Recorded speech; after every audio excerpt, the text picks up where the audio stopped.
ప్రార్థన చేసుకుందాం. మహాపరిశుద్ధులైన తండ్రి, గరుడమైన గొప్ప దేవ, మీ పరిశుద్ధ నామమునకు వందనములు చెల్లిస్తున్నాను నాయన.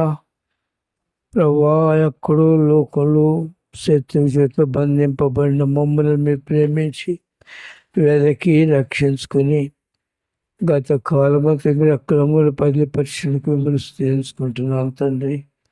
ప్రభా, ఎంతవరకు నా ప్రేయస్సులను తెలిసింది. ప్రభా, ప్రార్థనలు ప్రార్థనలు మీరున్నారు.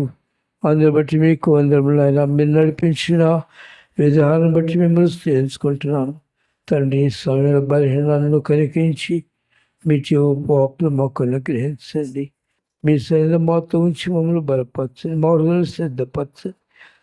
మీ నోటి ఊరగలను వాడుకొని నాకును మాకు అవసరం జీవాహారం అనుగ్రహించమని సమస్త వ్యతిరేక ఆత్మ బంధించి మీ సన్నిధి మాకు దయచేయమని క్రీస్తు వారి దివ్యనామములో ప్రార్థన చేస్తున్నాం తండ్రి. ఆమేన్.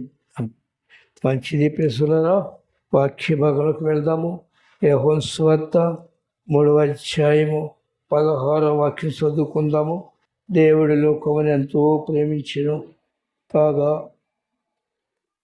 ఆయన తన ద్వితీయ కుమారునిగా పుట్టిన వానియందు విశ్వాసముంచు ప్రతి వాడును నశింపక నిత్య జీవము పొందినట్లు ఆయనను అనుగ్రహించును. ప్రియ సోదరుల, దేవుని యొక్క ప్రేమ చాలా ఉన్నతమైనది. మహోన్నతుడైన సమస్తం సృష్టించిన సృష్టికర్త ప్రతి మనుష్యుడు కూడా ఆయనలో సంతోషించాలనే ఒక ఉద్దేశమైనది.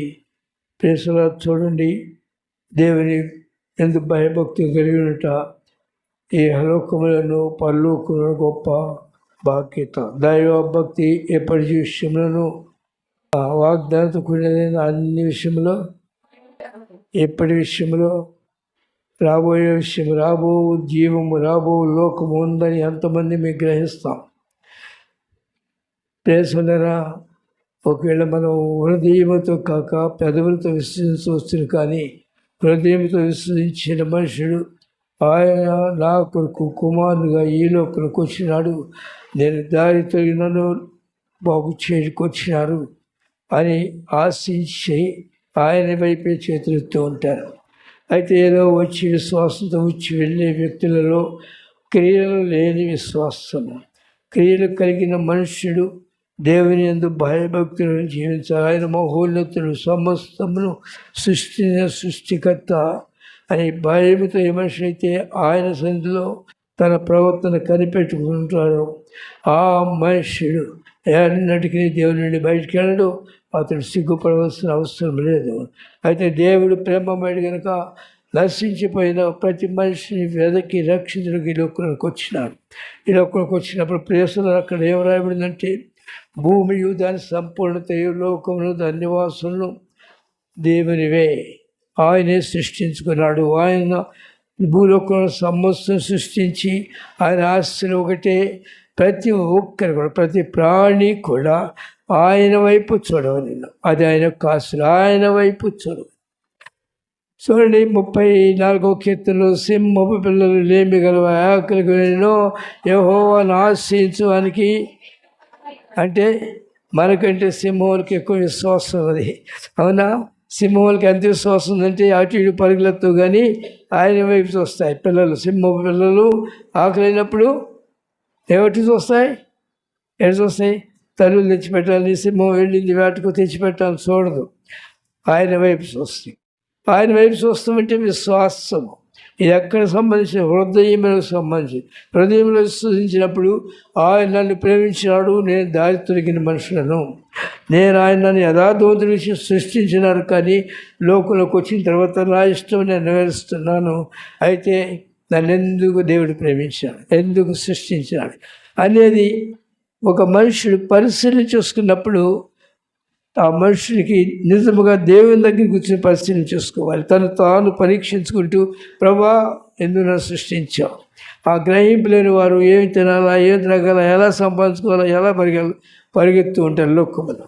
కానీ దేవుని ఎందుకు విశ్వాసం సమస్తం సృష్టికర్త నన్ను ఈ లోకంలో సృష్టించారంటే నా పట్ల ఆయనకు ఒక గొప్ప ఉద్దేశం ఉంది. ఏ మనిషిని కూడా దేవుడు విడిచిపెట్టని గుర్తుపెట్టుకోండి ప్రియసోదరులారా. దేవుని మార్గము ఇరుకు మార్గము, విశాలత కాదు. దేవుని మార్గంలో నడిచే మనుషుడు అటు ఇటు ప్రక్కకు చూడడు. దేవుని మార్గంలో నడిచే మనుషుడు నా వైపు చూస్తూ ఉన్నాడు. యేసు వైపు చూడాలి. యేసు వైపు చూసినప్పుడు సిలువ మీద ఆయన వేలాడుతూ ఉన్నాడు. ఆ సిలువ వైపు చూసినప్పుడు ఎందుకు సిలువ మీద ఆయన వేలాడినాడు? ఇది ప్రేమ. ఎందుకంటే శాశ్వతమైనది ప్రేమ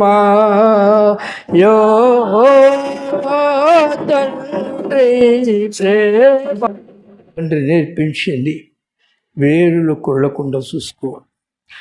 కొమ్మలు నరికిన పర్వాలేదు, నరికేసిన పర్వాలేదు, వేరులు కొళ్ళకుండా చూసుకో. నీ చుట్టూ కన్నులు పెట్టుకు బ్రతుకు. అవి నన్ను బాగు చేస్తున్నాయి. వారు చెప్పిన మాటలు తీసుకుని వెళ్ళి కన్నీటితో దేవుని సన్నిధిలో ప్రార్థన చేస్తూ, నా అయోగ్యతను బట్టి నేను ఎంత దూరం వెళ్ళానో, ఆయన నన్ను ఎంత ప్రేమించాలని వెతుకుతూ వచ్చినారు. నన్ను వెళ్ళలేదు, ఆయన వెతుకుతూ వచ్చి నన్ను రక్షించారు. ఏడుస్తూ నా జీవితం అంతా చెప్పుకునేది మొదటి మెట్టు. ఈ మెట్టులో ఏ మనుషులలో అతను తన జీవితంలో ఎప్పటికీ భక్తి కట్టుకోలేడు. మొట్టమొదటి మెట్టులో తన జీవితంలో తను చేసిన ప్రతి అవిధేయత, ప్రతి తిరుగుబాటు, ప్రతి పాపమును ఒప్పుకోవాలి. దేవుని దగ్గర క్షమాపణ పొందు వరకు, దేవుడికి క్షమించాలని చెప్పు వరకు ఒప్పుకోవాలి. అంతేగాని ఏదో కార్యం జరిగింది కదా దేవుడు నన్ను ప్రేమించాడు అందుకనే మనుషులు ఆ మెట్టులో ఎదగలేకపోతున్నారు. నిజముగా క్రీస్తు రక్తంలో ఒక మనుషుడు కడగబడితే, యేసు ప్రభువా నేనేమి చేయాలి అది అడుగుతాం. ఏం చేయాలి? నేను నన్ను ఎందుకు సృష్టించారు? నన్ను ఎందుకు ప్రేమించినాను? నాకున్న ఆశలో ఒక మంచి వ్యాపారవేత్తలు కావాలి, లేకపోతే మంచి ఉద్యోగం చేయాలి. దేవుడు అన్నాడు, నేను ప్రార్థన చేసినప్పుడు నా పని నువ్వు చేయి, నీ పని నేను చేస్తాను. నమ్మిక ఉంది. ఆయన ఎందుకు నమ్మిక ఇచ్చినట్లయితే ఏమైనా చదువుని మళ్ళా 3:16 ఆయన కుమారుని ఎందుకు విశ్వాసంతో ప్రతివాడు నశింపక నిత్య జీవం పొందినట్లు ఆయన అనుగ్రహించిన ఏ మనుషుడు నశించిపోడు. క్రీస్తుని విశ్వసించిన వాడు, దేవుని హృదయంలోకి చేర్చుకున్నవాడు ఏ మనుషుడు విశ్వసించిన మనుషుడు నశించిపోడు. కనుక ఆయన చెప్పిన మాట ప్రకారము ఆయన ఉద్దేశం అది. నేను ఈ లోకంలో దేని కొరకు పరిగెత్తడానికి పేతురు వినంత కాలము అతనికి ఎలాంటి ఆశలు రాదు. కానీ అతనికి ఒక ఆశ ఉంది. యేసు మెస్సియా వస్తున్నాడని యోహాను చెప్పాడు కనుక నేను మెస్సియాను చూడాలి ఆశ ఉంది. కానీ ఆయన వచ్చేదాకా నేను ఎక్కడ, ఆయన వస్తాడు, ఎప్పుడు వస్తాడు, కానీ నా వృత్తి నేను చూసుకుంటాను వెళ్ళాడు, వృత్తి చూసుకుంటున్నాడు. అయితే మెస్సియా ఎత్తుకూర్చో వెళ్ళినాడు. అక్కడికి వెళ్ళిన తర్వాత ఆయన మాట ప్రకారము తన జీవితంలో గొప్ప మార్పు వచ్చింది. వెళ్ళి ఏడుస్తున్నాడు, నేను పాపాత్ముడు. ఇది ప్రతి మనుషులు చేయవలసిన పని. దేవుడిని సంధించిన తర్వాత, యేసు ప్రభు దగ్గరికి నువ్వు వచ్చిన తర్వాత, సువార్త వింటున్న తర్వాత సువార్త ప్రకారము నీ జీవితాన్ని దిద్దుకోవాలి. వాక్యము అర్థము